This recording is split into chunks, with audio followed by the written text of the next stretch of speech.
Olá, está começando a Granja na TV. Eu sou Thaís Dávila e essa é a sua conexão diária com o agronegócio. Porto Alegre recebeu neste fim de semana a terceira edição da Expo Churrasco. O evento foi realizado no Jockey Club de Porto Alegre e reuniu mais de 2.000 apaixonados por churrasco. A Expo Churrasco levou aos visitantes uma experiência completa da carne no fogo. Assados de todos os tipos, espeto, grelha giratória, varal e até uma carcaça inteira de búfalo. As mais diferentes carnes também foram apresentadas em 42 estações. Além das tradicionais bovina, suína e de frango, estavam carne de pato, coelho, pirarucu e até jacaré, sem esquecer da opção vegana. Além disso, havia entre os produtos em exposição, bebidas, temperos e facas com forja ao vivo. Porto Alegre é a capital do churrasco e essa experiência não foi só degustação, mas possibilitou conhecer mais sobre a criação dos animais, o processo de produção e de onde era cada iniciativa ali presente. Ele é um ecossistema que a identidade dele, a identificação dele é justamente vir da fazenda até a mesa do consumidor. E é isso que a gente tenta demonstrar, que essa importância da proteína, a importância que a proteína tem para o nosso estado, para o nosso país, digamos assim, para fora dele, né? E é o que a gente tenta reunir dentro deste grande evento. Além de trazer toda essa cultura, essa tradição, é mostrar a importância do agro e mostrar a importância dessa proteína para todos. No ano passado, logo depois do evento, a gente teve uma tragédia. Qual é o espírito que se realiza a feira esse ano? Com certeza que é da reconstrução, da resiliência. Muitos dos assadores que estão conosco sofreram com a tragédia também, perderam suas coisas. E isso foi uma das ações que nós falávamos esse ano que não podia deixar de fazer a terceira edição. Tínhamos que trazer ela e ainda viemos com uma casa nova que foi contemplada em fazer aqui no Jockey, esse lugar que é um espetáculo. Agora iniciando também as corridas do Ladies Day. Então, tudo isso brinda e proporciona ainda mais a alegria para esse evento, que é um grande evento da família gaúcha já conhecido. O Ladies Day, tradicional evento do Turf Nacional, integrou a programação da Expo Churrasco e destacou nomes da gastronomia e da pecuária em seus páreos. E a música ligada aos costumes dos assados também esteve presente no palco do evento, com shows de música gaúcha e country, uma verdadeira conexão do agro com o urbano na capital gaúcha. Nesta segunda-feira, os Ministérios da Agricultura, da Fazenda e do Meio Ambiente lançaram o segundo leilão Ecoinvest. O leilão visa mobilizar recursos para financiar projetos de recuperação de terras degradadas e promover a conversão dessas áreas em sistemas produtivos sustentáveis. O Ecoinvest foi anunciado com o objetivo de recuperar 1 milhão de hectares de terras degradadas no âmbito do programa Caminho Verde Brasil, nos biomas da Mata Atlântica, Cerrado, Caatinga, Pampa e Pantanal. Isso equivale a uma área de um país inteiro, por exemplo, como o Líbano. E vamos continuar avançando. Já estamos apoiando o governo brasileiro com o desenho da expansão desse programa para a Amazônia. E globalmente, conseguimos com o Ecoinvest criar um programa que tem o potencial de ser um modelo para outros países da América Latina e outras regiões do mundo. De fato, o programa vem gerando muitas consultas e discussões a nível internacional. Estou confiante no sucesso desse leilão, como da ampla participação e capacidade de implementação das instituições financeiras, dos produtores, desenvolvedores de projeto. Nesse sentido, o Ecoinvest é inserido no programa Caminho Verde Brasil, que estabelece a meta de recuperar 40 milhões de hectares de áreas degradadas em 10 anos, para serem utilizadas exclusivamente na agricultura sustentável. Conversa com as nossas metas de redução de emissão de CO2, com o nosso plano clima, conversa com a nossa meta de desmatamento zero até 2030, porque uma coisa é o desmatamento ilegal, esse não tem conversa, mas a nossa legislação tem uma parte de desmatamento legal. Como é que a gente vai resolver isso para chegar a desmatamento zero? Com instrumentos financeiros que possibilite que recuperar áreas que já estão abertas e que estão degradadas para recuperação de solo, manutenção do sistema hidrológico e, ao mesmo tempo, a gente poder ali fazer uma restauração duradoura, né, tanto com plantios perenes quanto inicialmente com atividades produtivas de cunho mais rápido. Nós temos trabalhado, e concluo por aqui, né, com outras agendas, como é o caso do TFFF, que é o pagamento por hectare de floresta protegida. Geralmente a gente faz alguma coisa para parar de degradar, para parar de desmatar.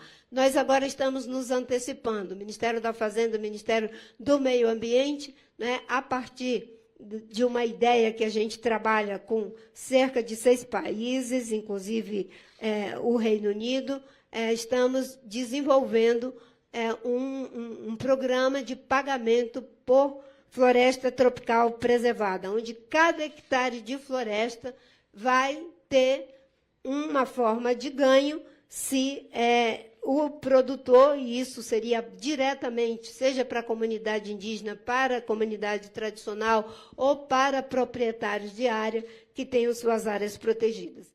O ministro da Agricultura e Pecuária, Carlos Fávaro, destacou o potencial econômico do programa. Não é um programa que visa doações, solidariedade, não. É galgado com muito trabalho dentro do mercado financeiro, mostrando as boas práticas, a viabilidade econômica dos serviços ambientais gerados por esse programa, um crescimento que vai ser muito bom para a agropecuária, mas vai ser muito bom para a indústria, porque se a cada hectare que vai ser recuperado, ele precisa de mais tratores, mais máquinas, mais equipamentos, que vai gerar mais empregos, enfim, vai fazer a economia crescer e o Brasil mostrar para o mundo que cada vez mais se consolida como grande provedor de alimentos, fibras e energias renováveis, seguro, eficiente e sustentável. Na mesma linha, o ministro da Fazenda, Fernando Haddad, projetou resultados positivos. Quantos empregos vão ser gerados aqui? Quantas pessoas vão ser contratadas para recuperar essas pastagens? Quanto de carbono nós vamos capturar com esse projeto? Quanto nós vamos poder abrir mercados de países que vão nos ver com mais respeitabilidade?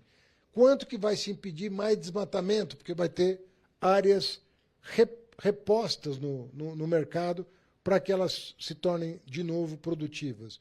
A Granja na TV faz um rápido intervalo, em seguidinho a gente volta com outras informações para você. Até já!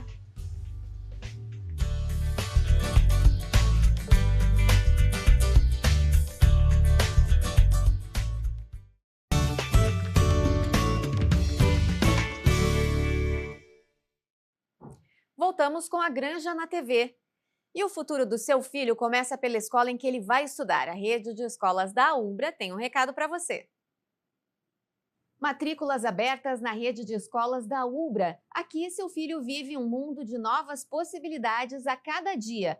Faça parte de uma comunidade com experiências de ensino com humanidade para além do ambiente escolar. Aqui você encontra atendimento individualizado, valorização do esporte em todos os níveis de ensino, ênfase na língua inglesa, iniciativas e projetos inovadores.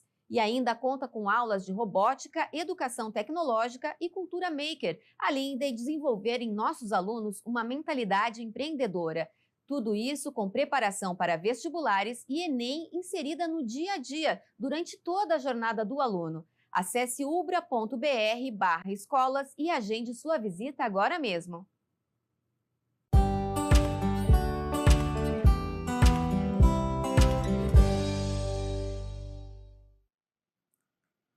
Segunda-feira é dia de conhecermos as atualizações do mercado de grãos e da economia com o analista de mercado da plataforma Grão Direto, Gabriel Souza. Tudo bem, Gabriel?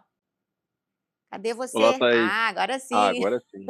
Olá, Thaís, tudo jóia. Tudo bem. Semana começando tranquila, né, Gabriel? A gente vem aí a cada semana um sufoco aí com as medidas e anúncios do Trump, guerra comercial, mexeu com o mundo inteiro. Essa semana parece que está começando um pouco mais amena. É isso mesmo ou é impressão minha?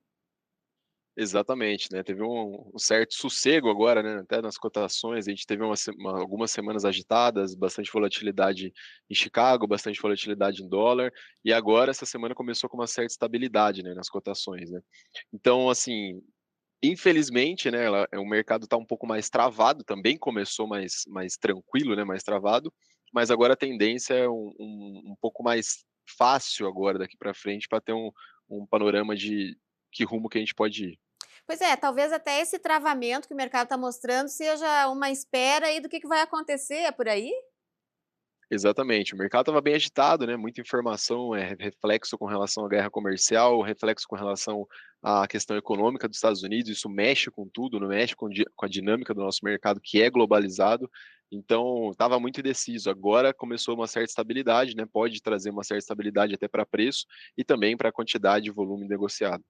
Esse volume negociado, para o Brasil, como é que está se mostrando aí, Gabriel? Já chegando aí no final do mês de abril, né, o que que a gente pode dizer desse ritmo aí de exportações, pelo menos? Bom, o ritmo de exportação ele começou muito lento, né, em janeiro a gente acabou exportando aí um volume bem abaixo do esperado, cerca de 60% do esperado, repetiu esse número também em março, né, então a gente ficou um pouco abaixo, não tão abaixo quanto janeiro, esse janeiro, né, acabou sendo atrasado muito por conta do atraso da colheita, então isso acabou ocasionando esse atraso. Agora março também, era estimado ali um volume próximo de 15 milhões de toneladas, ficou abaixo, né, ficou próximo dos 12 milhões, e agora para abril, né, agora com o nosso fechamento de abril, é esperado um volume recorde para abril, Olha só. porém ainda a gente não tem uma informação muito concreta, né, tem que esperar o dado ser consolidado e divulgado pela Secretaria de Comércio Exterior. Mas o que a gente pode analisar, Thaís, é se comparar o volume exportado com relação ao produzido. A gente está muito abaixo ainda de um ritmo saudável, vamos dizer assim. Então, isso pode comprometer com relação às exportações do segundo semestre. E aí o Rio Grande do Sul acaba se destacando bastante. Porque ainda tem soja sendo colhida por aqui, é isso? O Rio Grande do Sul ele é um pouco diferente com relação ao ritmo de exportação de outros estados, né, se a gente for analisar aí a grande maioria dos estados, o ritmo se dá ali entre abril e maio até mais ou menos, depois começa a baixar um pouco. O Rio Grande do Sul é um pouco mais diluído, né, por conta de capacidade estática e tudo mais, então o fluxo de exportação do Rio Grande do Sul, ele também é bem intenso no segundo semestre. Então isso pode acabar até gerando boas oportunidades de negócio para o produtor do Sul. Bom, falando em preços aí do produtor do sul, como é que está a situação? Você fez um levantamento aí dos preços em Rio Grande? Exato. Então, se a gente for analisar, né, comecei a dar uma olhada aqui hoje, né, com relação a abril, né. Então abril a gente abriu ali próximo da casa dos 130, R$ 140 o preço num porto. Teve ali um certo rally, né, trouxe uma volatilidade dos preços que acabou levando próximo a 139, próximo ali a 140, durante o comecinho do mês de abril, e depois acabou voltando, né. Então hoje a gente está basicamente no patamar que a gente iniciou o mês. Então o mês teve uma volatilidade, mas a gente começou, agora está finalizando o mês, basicamente o mesmo patamar de preço. O que o produtor precisa se atentar agora com relação a esse segundo semestre, né, como que vão estar os preços. Se a gente for considerar agora, preço ainda de maio, né, abril agora já estamos finalizando, mas o preço de maio está próximo dessa faixa de 134, 135, né, isso é o preço que a gente está falando aqui, preço ofertado médio de compra, e aí o produtor pode fazer uma contra-oferta e conseguir, às vezes, um negócio um pouco melhor, porém, se a gente for considerar agora o preço lá para julho, ele está mais próximo da casa dos 140. Se o produtor fizer uma continha, ver que acaba compensando, acaba, às vezes, negociando agora, segurando esse grão para entregar lá na frente. Bom, e no meio de tudo isso tem o dólar também, né? Porque dentro do mês de abril a gente teve um dólar acima de R$ 6 e agora ele está na casa dos 5,65 por aí, né? Exatamente, a gente fechou ali a semana anterior próximo, abaixo, né, inclusive de 5,70, que é um valor, considerável, né, uma queda considerável se a gente for analisar esse patamar que a gente chegou ali próximo dos 6,9, 6,8, durante esse rally que teve, né, com relação à guerra comercial, estabilidade econômica dos Estados Unidos, e isso interfere diretamente na formação de preço do grão, não só, né, com relação ao câmbio, à conversão, mas também com relação a prêmio. Então, deixa a nossa soja um pouco menos competitiva, né, quanto menor o dólar. Agora, com relação às tensões comerciais, né, que pode trazer uma certa trégua, pode ocasionar também uma estabilidade ou uma pressão nos nossos preços aqui. Ou seja, o produtor tem que ficar atento a tudo, em todos os momentos. Exato, tentar aproveitar boas oportunidades, né, esses momentos de volatilidade, eles trazem muita incerteza, porque a volatilidade pode levar as cotações para cima ou para baixo, mas levando para cima ali, entendendo como é que está o comportamento, entendendo suas margens ali de lucro no momento, ele pode sim comercializar e acabar fechando um bom negócio. E tem também um dado importante a ser divulgado, deve estar sendo divulgado por agora nos Estados Unidos, que é a intenção de plantio nos Estados Unidos, né, Gabriel? Exatamente, é uma atualização com relação ao plantio, né, então os Estados Unidos, em algumas regiões, está com um plantio bem dentro da normal, da normalização, está dentro do esperado, e isso pode ocasionar também, né, algumas pressões negativas nos preços lá em Chicago, que acabam interferindo aqui no Brasil também, tanto para milho quanto para soja. Para a soja, né, teve a divulgação com relação à área de plantio, acabaram reduzindo um pouco a área de plantio de soja e acabaram ampliando de milho.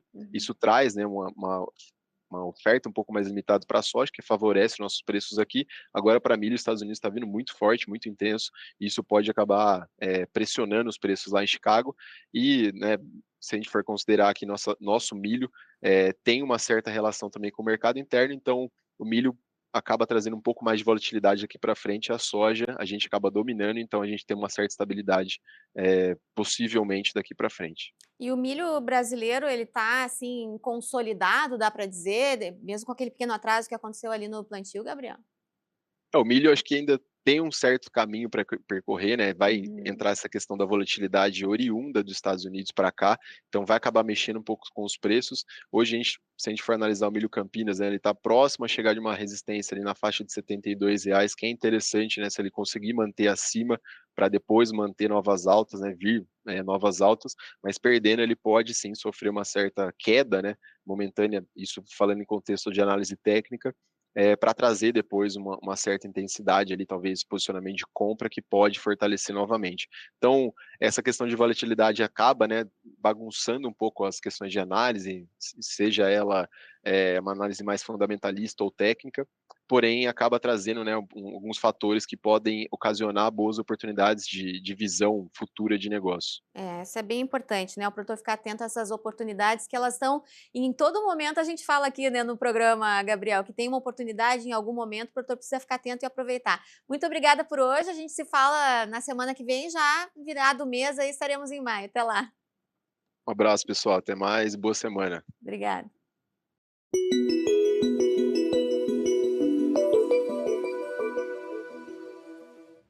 Segunda-feira é dia de conversar com João Castro, meteorologista e diretor da Ignitia Weather para a América Latina. E nessa semana em especial falando sobre um ano do início do período em que o Rio Grande do Sul viveu uma de suas maiores tragédias climáticas. Tudo bem por aí, João? Olá, Thaís, tudo bem? Como é que vai? Pois é, queria começar te perguntando sobre as diferenças. Um ano atrás, o Rio Grande do Sul começava a ficar já debaixo d'água e esse ano, agora, 28 de abril de 2025, a gente tem uma realidade bem diferente, com o tempo mais seco. É verdade, Thaís. Semana de tempo seco, totalmente o oposto que a gente observou no ano passado, né? Lembrando que o ano passado foi um evento totalmente atípico, com precipitações mais abundantes já começando ali no mês de abril. Eu lembro que na época eu estava fazendo um estudo para uma grande cooperativa aí no estado e eu lembro de ter alguns registros na região ali de Cruz Alta que já eram de chuvas ali próximas a 100 milímetros em um dia, que é um volume extremamente absurdo. Eu lembro, esse dado me marcou, porque eu estava fazendo um acompanhamento, né, uma validação dos dados. E os modelos climáticos, os modelos meteorológicos, eles já davam uma chuva considerada extrema por nós. O modelo dava chuva de 30, 40 milímetros em um dia.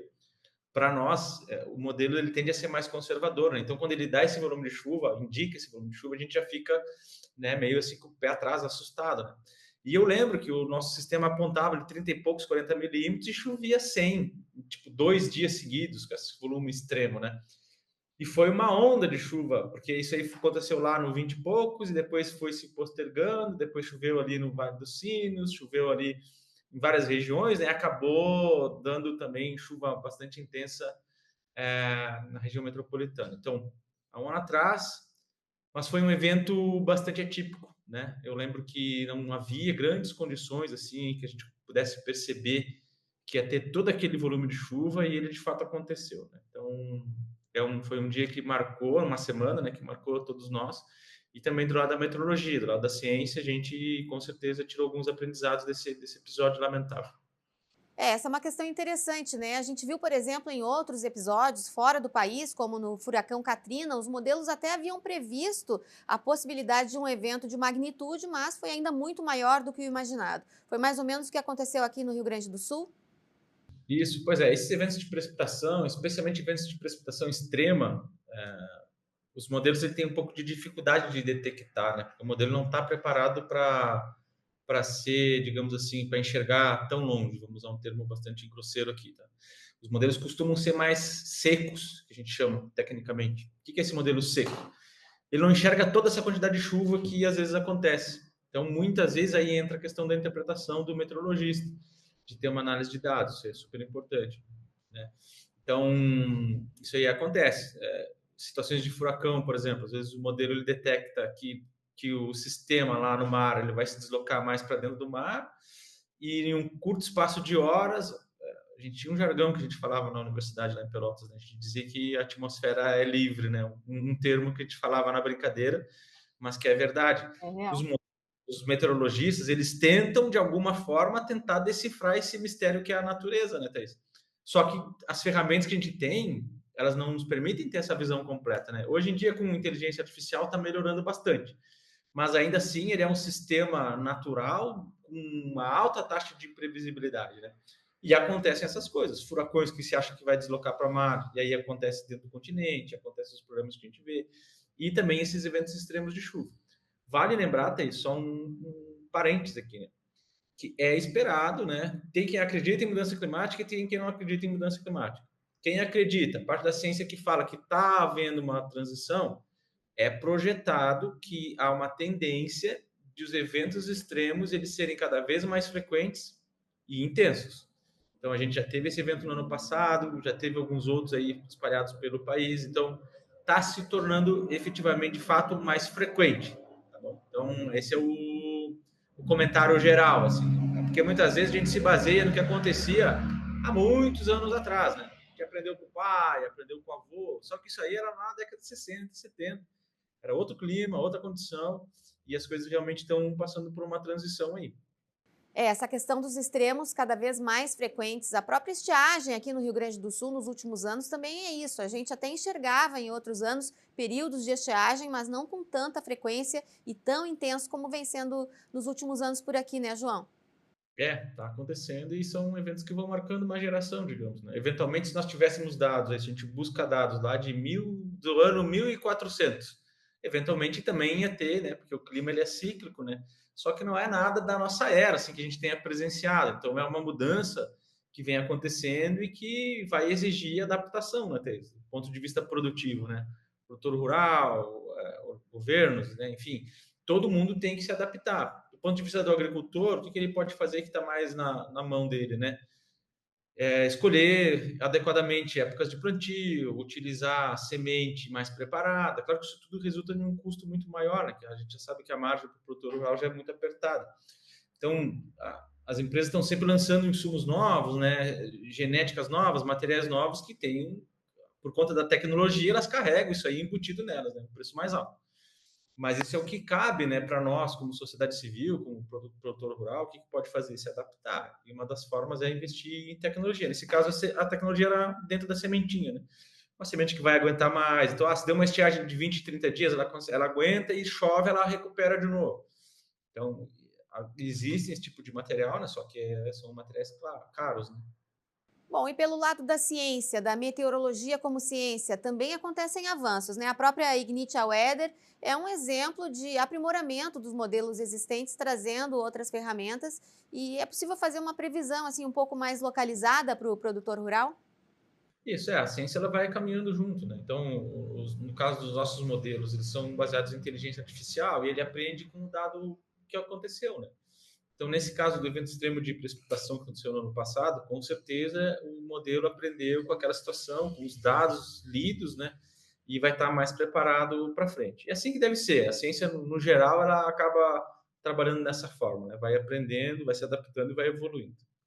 Bom, João, falando um pouco sobre essa semana, a gente disse ali no começo que a semana começava diferente do que na mesma época do ano passado. O que a gente pode esperar para os próximos dias? O que a gente tem, Thaís, de forma geral, né? Tempo frio, né? Bastante frio. Então, a semana começou aí fazendo temperaturas na faixa de 10, 12 graus aí pelo estado. Mais cedo, estava conversando aqui com familiares em Santa Vitória do Palmar e fazia 12 graus lá.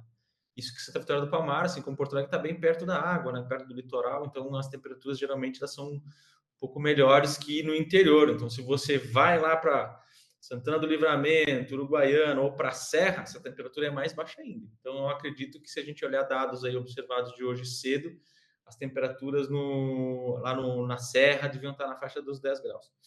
O que a gente espera, Thaís? É a semana toda nesse mesmo tom, tá? Manhãs bastante frias, temperaturas na faixa de 12 graus. Ela vai ter alguma mudança disso aí, mas também não muito significativa. Somente lá depois na quinta, que a gente espera que comece a entrar um pouco de nebulosidade de quinta para sexta. Só que essa nebulosidade não vai resultar em chuva, tá? Pode ter um chuvisco, mais ou menos, em algumas regiões, lá mais na faixa leste, principalmente. Chuva muito baixinha, 2, 3 milímetros. É mais uma nebulosidade mesmo que entra como reflexo de um sistema que está lá longe no mar. Mas essa nebulosidade ela ajuda um pouco a segurar a radiação, né? Porque a gente vai ter dias claros de céu limpo, então, explicando para o pessoal, né? Então, chega bastante radiação solar durante o dia, esquenta bastante, e aí, como o céu está limpo, essa radiação toda vai embora durante a noite. Aí a temperatura despenca. A gente olha. Isso. Então, tem um balanço de energia que a gente fala. Como entra essa nebulosidade na quinta, o que se espera? Que segure um pouco mais essa energia, essa radiação, e a temperatura mínima não fica tão elevada, tá tão baixa, né? Então, o que a gente espera a partir de quinta? Mudar um pouquinho as temperaturas mínimas, elas passam de 12 para uns 16, 18 graus, que é ótimo. Por outro lado, a temperatura máxima tem esse ar frio, né, ocorrendo no estado, elas não devem ser tão altas ao longo da semana. Então, a gente deve ficar com temperaturas 23, 25 graus, uma temperatura excelente, né? Não passar de 30 é sempre muito bom. Então, essa é a tendência, se manter nesse pique, o que acaba sendo muito bom, né? A gente tem várias regiões aí avançando com colheita de soja, de milho, de arroz, né? Algumas áreas lá no norte, no noroeste do estado já está bem avançado, pensando em colheita de soja, já 90%, 95%, mas a gente tem outras áreas ali que estão, principalmente lá na fronteira oeste, Campanha, né? Zona sul ali, a colheita está bem 20%, 30%. Então, tem bastante área a ser colhida ainda. E essa janela de tempo seco acaba sendo uma oportunidade boa para o produtor, né, adiantar e ter também grãos bons, né? Porque se não tem muita umidade, nesse momento de colheita não é bom receber chuva e receber muita umidade. Então, é uma semana que, digamos, aí é um saldo positivo para a agricultura, Tess. Tá certo, então, João, que bom. Uma boa notícia aí para o produtor gaúcho. Obrigada por hoje e até a semana que vem. Até mais. A Granja na TV de hoje fica por aqui. A gente volta amanhã com mais informações para você. Até lá.